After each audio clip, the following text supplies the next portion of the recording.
Ano ang mga senyales bago ka atakihin sa puso? At kapag nangyari ito, hindi dapat mamaya na. Akala kasi ng marami, kapag heart attack, bigla na lang nangyayari. Maraming Pilipino ang naniniwala na ang heart attack ay parang sa pelikula. Bigla na lang babagsak, bigla na lang mawawala ng malay. Pero ayon sa health experts, may mga tao na nakakaranas muna ng mga warning signs bago mangyari ang heart attack. Ang problema, madalas hindi ito pinapansin.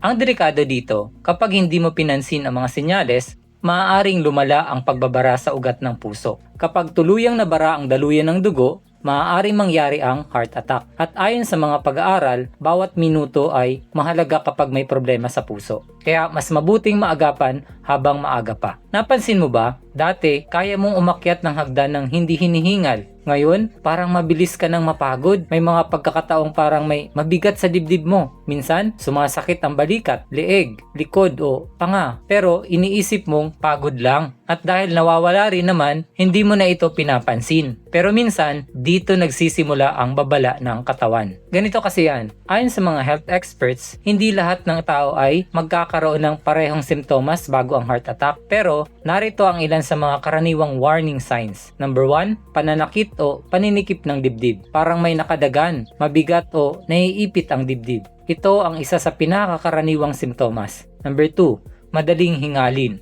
Lalo na kung dati naman ay hindi ka agad hinihingal. Number 3, pananakit ng balikat, leeg, likod, braso o panga. Minsan, hindi dibdib ang unang sumasakit. Number 4, labis na pagkapagod. Ayon sa research, may mga tao na nakakaranas ng hindi may paliwanag na matinding pagkapagod ilang araw o linggo bago ang isang heart attack. Number 5, malamig na pawis, pagkahilo o pagduduwal, lalo na kung may kasamang pananakit o paninikip ng dibdib. Ayon sa mga pag-aaral, mas mataas ang risk kung mayroon kang high blood pressure, mataas na kolesterol, diabetes, paninigarilyo o family history ng sakit sa puso. Mga practical tips. Ito yung mapapayo ko. Number 1, huwag baliwalain ang paulit-ulit na simptomas. Number 2, regular na magpa-check ng blood pressure, kolesterol at blood sugar. Number 3, itigil ang paninigarilyo kung naninigarilyo ka. Number 4, maglakad o mag-ehersisyo ng regular. Number 5, magpatingin agad kung may kakaibang simptomas sa dibdib o paghinga.